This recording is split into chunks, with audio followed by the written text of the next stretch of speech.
¿Alguna vez te has preguntado cuál es el verdadero significado de la Pascua? Para muchos, esta fecha se resume en chocolates, conejitos y un feriado. Pero, según la Biblia, la Pascua es mucho más que eso.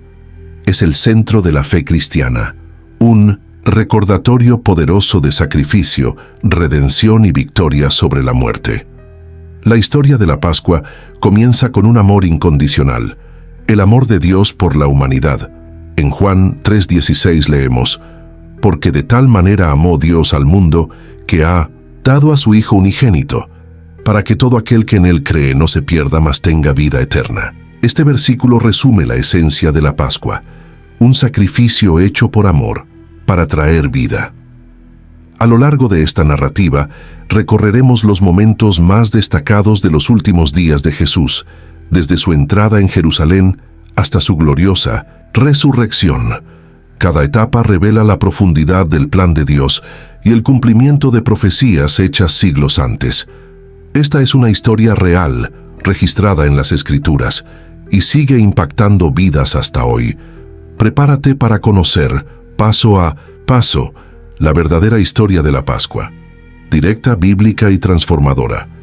El origen de la Pascua está profundamente arraigado en la historia del pueblo de Israel. En el libro de Éxodo, capítulo 12, encontramos el primer registro de la Pascua. En aquella época, los israelitas estaban esclavizados en Egipto, y Dios ordenó que cada familia sacrificara un cordero sin defecto y colocara su sangre en los dinteles de las puertas. Esa noche, el ángel del Señor pasó por Egipto, hiriendo a todos los primogénitos, pero perdonando las casas marcadas con la sangre. Ese fue el signo de la alianza entre Dios y su pueblo.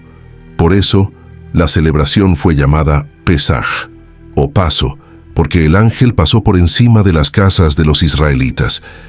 Este evento no fue solo una liberación histórica, señalaba algo mucho mayor. Siglos después, Juan el Bautista, al ver a Jesús acercarse, declaró: «He aquí, el Cordero de Dios que quita el pecado del mundo». Juan 1:29. Jesús sería el cumplimiento profético de aquel Cordero Pascual. El profeta Isaías, unos 700 años antes de Cristo, describió con detalle la misión del Mesías. «Mas él fue herido por nuestras rebeliones, como cordero fue llevado al matadero». Isaías 53:5-7. Hablaba de un Salvador que sufriría en nuestro lugar. La Pascua, por lo tanto, comienza con una liberación, no solo de la esclavitud de Egipto, sino del poder del pecado y de la muerte. El plan de Dios estaba en marcha desde el principio, y Jesús vino a cumplir cada profecía. Y con este entendimiento, entramos ahora en los últimos días de la vida de Jesús, cuando Él mismo se presenta como el Cordero Perfecto. Pocos días antes de la crucifixión, Jesús entró en Jerusalén de una manera impactante. Montaba un burrito, cumpliendo directamente la profecía de Zacarías 9:9. «Alégrate mucho, hija de Sión. He aquí que tu rey viene a ti, justo y salvador, humilde y montado sobre un asno». La multitud lo recibió con entusiasmo. Extendían sus mantos por el camino, agitaban ramas de palma y gritaban: «Hosana al Hijo de David, bendito el que viene en el nombre del Señor». Mateo 21:9. Era una recepción digna de un rey. Sin embargo, muchos esperaban a un líder político, alguien que liberara a Israel del dominio romano. Jesús, sin embargo, venía con otra misión: liberar al pueblo del pecado. La entrada triunfal no fue un desfile de gloria terrenal, sino la confirmación pública de que el Mesías había llegado. Mientras la ciudad se agitaba, los líderes religiosos se inquietaban. La popularidad de Jesús crecía, y eso encendía la chispa del conflicto que pronto estallaría. Aquel momento fue el comienzo de sus últimos pasos hacia la cruz. Ahora, seguimos hacia uno de los momentos más íntimos y significativos de esta jornada: la última cena entre Jesús y sus discípulos. En la víspera de su muerte, Jesús se reunió con sus discípulos para celebrar la Pascua, la misma fiesta instituida en Éxodo.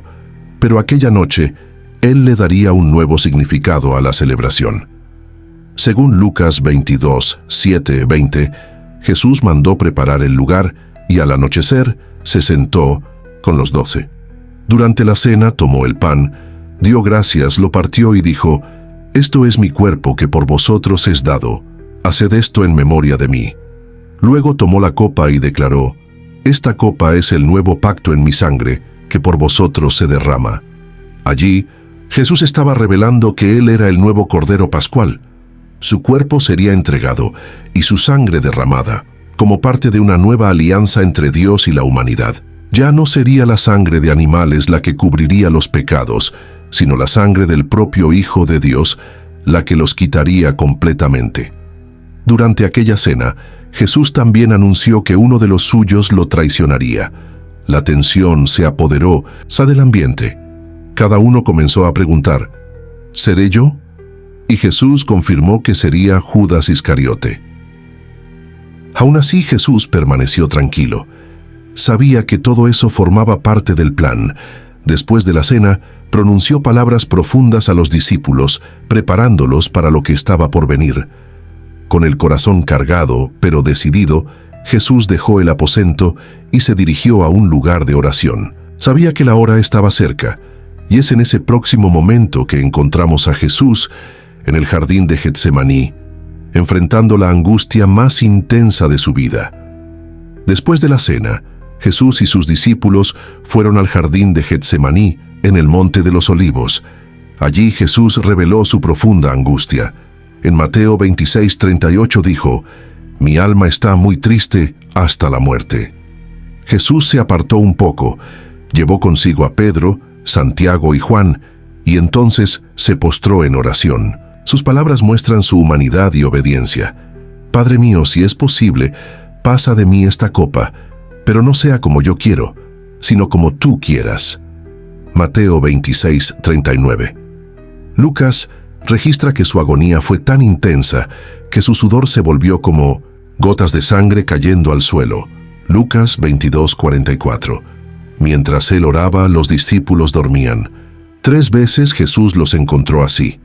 Aún así, perseveró en oración entregándose a la voluntad del Padre. Entonces llegó Judas, acompañado por una multitud armada enviada por los líderes religiosos. Se acercó y besó a Jesús, la señal acordada para identificarlo. Jesús miró a Judas y le dijo: «Amigo, ¿a qué vienes?». Mateo 26:50. Enseguida fue arrestado. Pedro intentó defender a Jesús, cortando la oreja de un siervo con la espada, pero Jesús lo reprendió y sanó al hombre en el acto. Mostró hasta ese momento que su misión era de paz y entrega, no de violencia. En ese momento, todos los discípulos lo abandonaron y huyeron. Se cumplía así lo que Jesús ya había dicho: el pastor sería herido y las ovejas se dispersarían. Jesús, ahora solo, fue llevado para enfrentar los primeros juicios injustos de la madrugada. Esa misma noche, Jesús fue llevado ante los principales líderes religiosos, Anás, Caifás y el Sanedrín, el Consejo Supremo de los Judíos.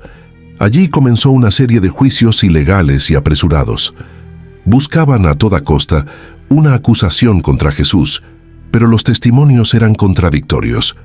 Finalmente, el sumo sacerdote le preguntó directamente: ¿eres tú el Cristo, el Hijo del Dios bendito? Marcos 14:61. Jesús respondió con firmeza: yo soy. Esa afirmación fue suficiente para condenarlo por blasfemia. Rasgaron sus vestiduras y decidieron que merecía la muerte. Pero como los judíos no tenían autoridad para aplicar la pena capital bajo el dominio romano, llevaron a Jesús ante Poncio Pilato, el gobernador romano. Ante él, Jesús permaneció en silencio, aun siendo acusado de cosas que no había hecho. Pilato se dio cuenta de que los líderes religiosos lo habían entregado por envidia. Mateo 27:18. Al saber que Jesús era de Galilea, Pilato lo envió a Herodes, quien lo ridiculizó, pero no lo condenó. De vuelta con Pilato, el gobernador, intentó liberarlo. Era costumbre soltar a un prisionero durante la Pascua. Ofreció al pueblo elegir entre Jesús y un criminal conocido, llamado Barrabás. La multitud, incitada por los sacerdotes, gritó: «¡Suelta a Barrabás!». Y cuando Pilato preguntó qué debía hacer con Jesús, ellos clamaron: «Crucifícalo». Pilato, viendo que no podía detener la situación, se lavó las manos delante del pueblo y dijo: «Soy inocente de la sangre de este justo». Y entonces entregó a Jesús para ser crucificado. Comenzaba así la etapa más cruel de toda la jornada: la humillación y la muerte del Hijo de Dios. Después de la condena, Jesús fue entregado a los soldados romanos para ser azotado. Según Mateo 27, 26, 31, lo humillaron brutalmente. Le pusieron un manto rojo, tejieron una corona de espinas y la clavaron en su cabeza. Lo golpeaban con una caña, escupían en él y se burlaban diciendo: «Salve, Rey de los judíos». Después de eso, Jesús fue obligado a cargar su cruz hasta el monte llamado Gólgota, lugar de la calavera. Agotado por la tortura, cayó, y los soldados obligaron a Simón, un hombre de Cirene, a ayudarlo. En el Gólgota clavaron a Jesús en la cruz entre dos criminales. Era alrededor de las 9 de la mañana. Marcos 15:25. Sobre su cabeza colocaron un cartel que decía: «Jesús Nazareno, Rey de los Judíos». Fue objeto de burla por parte de las autoridades, los soldados y hasta uno de los criminales crucificados a su lado. Pero el otro ladrón, reconociendo quién era Jesús, dijo: «Señor, acuérdate de mí cuando vengas en tu reino». Y Jesús respondió: «En verdad te digo que hoy estarás conmigo en el paraíso». Lucas 23, 42, 43. Mientras Jesús agonizaba, tinieblas cubrieron la tierra desde el mediodía hasta las 3 de la tarde. Era como si la creación lamentara lo que estaba ocurriendo. En ese momento, exclamó con voz fuerte: Dios mío, ¿por qué me has desamparado?». Mateo 27, 46. Poco después declaró: «Consumado es». Juan 19, 30. Y luego: «Padre, en tus manos encomiendo mi espíritu». Lucas 23, 46. Jesús murió. En ese instante, el velo del templo se rasgó de arriba abajo. La tierra tembló, las rocas se partieron y muchas tumbas se abrieron. Un centurión romano, al ver todo aquello, declaró: «Verdaderamente, este era el Hijo de Dios». Mateo 27, 54. Jesús fue bajado de la cruz por José de Arimatea, quien lo sepultó en una tumba nueva. Una gran piedra fue colocada en la entrada y guardias fueron apostados allí. Todo parecía perdido, pero lo que los hombres veían como el fin, Dios ya lo había planeado como un nuevo comienzo. En el primer día de la semana, muy temprano, mujeres piadosas fueron al sepulcro con aromas para ungir el cuerpo de Jesús. Pero al llegar, encontraron que la piedra había sido removida. El cuerpo de Jesús ya no estaba allí. Según lo registrado en Mateo 28, Lucas 24 y Juan 20, aparecieron ángeles y anunciaron: «¿Por qué buscáis entre los muertos al que vive? No está aquí, sino que ha resucitado». Asustadas y maravilladas, las mujeres corrieron a contarles a los discípulos. Pedro y Juan fueron a verificar y solo encontraron los lienzos en el sepulcro. Aún confundidos, no comprendían del todo lo que estaba ocurriendo.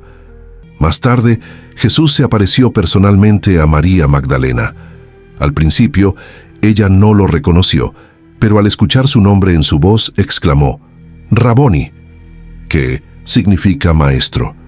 También se apareció a 2 discípulos en el camino a Emaús, explicándoles las escrituras que hablaban de él, desde Moisés hasta los profetas. Esa misma noche, Jesús se presentó ante los discípulos. A pesar de que las puertas estaban cerradas, él dijo: «Paz a vosotros», y les mostró las manos y el costado, como prueba de que realmente había resucitado. Tomás, que no estaba presente, dudó. Pero 8 días después, Jesús se apareció nuevamente y le dijo: «Pon aquí tu dedo y mira mis manos». Entonces Tomás declaró: «Señor mío y Dios mío». La resurrección de Jesús no fue un mito ni una visión colectiva. Él se apareció a muchos, incluso a más de 500 personas a la vez, como relata Pablo en 1 Corintios 15:6. La resurrección es el corazón del mensaje de la Pascua. Jesús venció la muerte. No fue solo un mártir, Él es el Hijo de Dios, el Salvador que probó ser quien dijo que era, y esa victoria abre las puertas de la eternidad para todos los que creen en Él. Después de resucitar, Jesús permaneció con sus discípulos durante 40 días, enseñándoles sobre el reino de Dios y fortaleciendo su fe. Hechos 1:3. Durante ese tiempo, se les apareció en diferentes ocasiones, reafirmando que estaba vivo y que su plan no había terminado allí. En Mateo 28, 18, 20, les dio a sus seguidores una misión clara, conocida como la Gran Comisión. Se me ha dado toda autoridad en el cielo y en la tierra. Por tanto, id y haced discípulos de todas las naciones, bautizándolos en el nombre del Padre, del Hijo y del Espíritu Santo, enseñándoles a guardar todo lo que os he mandado. Y he aquí que yo estoy con vosotros todos los días, hasta el fin del mundo.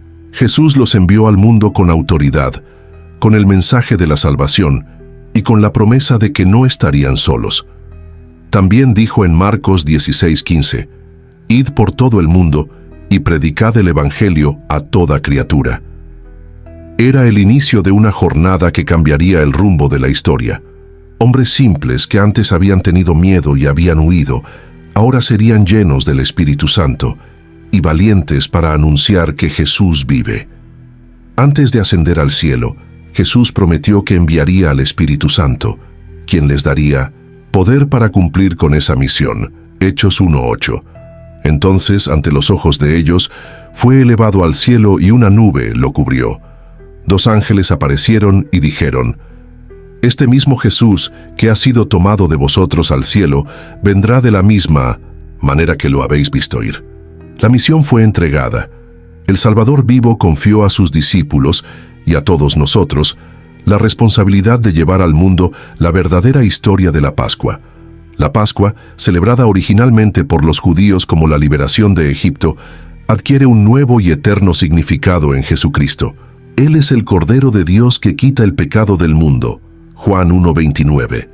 Su muerte y resurrección marcan la verdadera liberación, no solo de un imperio terrenal, sino del dominio del pecado y de la muerte. Pablo escribe en 1 Corintios 5:7, «Cristo, nuestra Pascua, ha sido sacrificado por nosotros». Esto significa que el sacrificio de Jesús reemplaza todos los antiguos sacrificios del Antiguo Testamento. Ya no es necesaria la sangre de corderos, porque la sangre perfecta de Cristo fue derramada de una vez y para siempre. La resurrección es la garantía de que la muerte ha sido vencida. En Romanos 6:9 está escrito, «Sabiendo que Cristo, habiendo resucitado de entre los muertos, ya no muere. La muerte no se enseñorea más de él». Esa es la esperanza del cristiano, vida eterna con Dios. La Pascua nos llama al arrepentimiento, a la fe y a una nueva vida. No es solo un evento histórico, sino una realidad presente. Jesús está vivo, y porque Él vive, podemos enfrentar cualquier desafío con confianza. Celebrar la Pascua es reconocer que la salvación fue conquistada, que el precio fue pagado, y que hemos sido reconciliados con Dios. Es tiempo de recordar, de agradecer y de anunciar esta verdad a todos. Cristo murió, Cristo resucitó y Cristo volverá. Ese es el mensaje de la Pascua, simple, poderoso y transformador.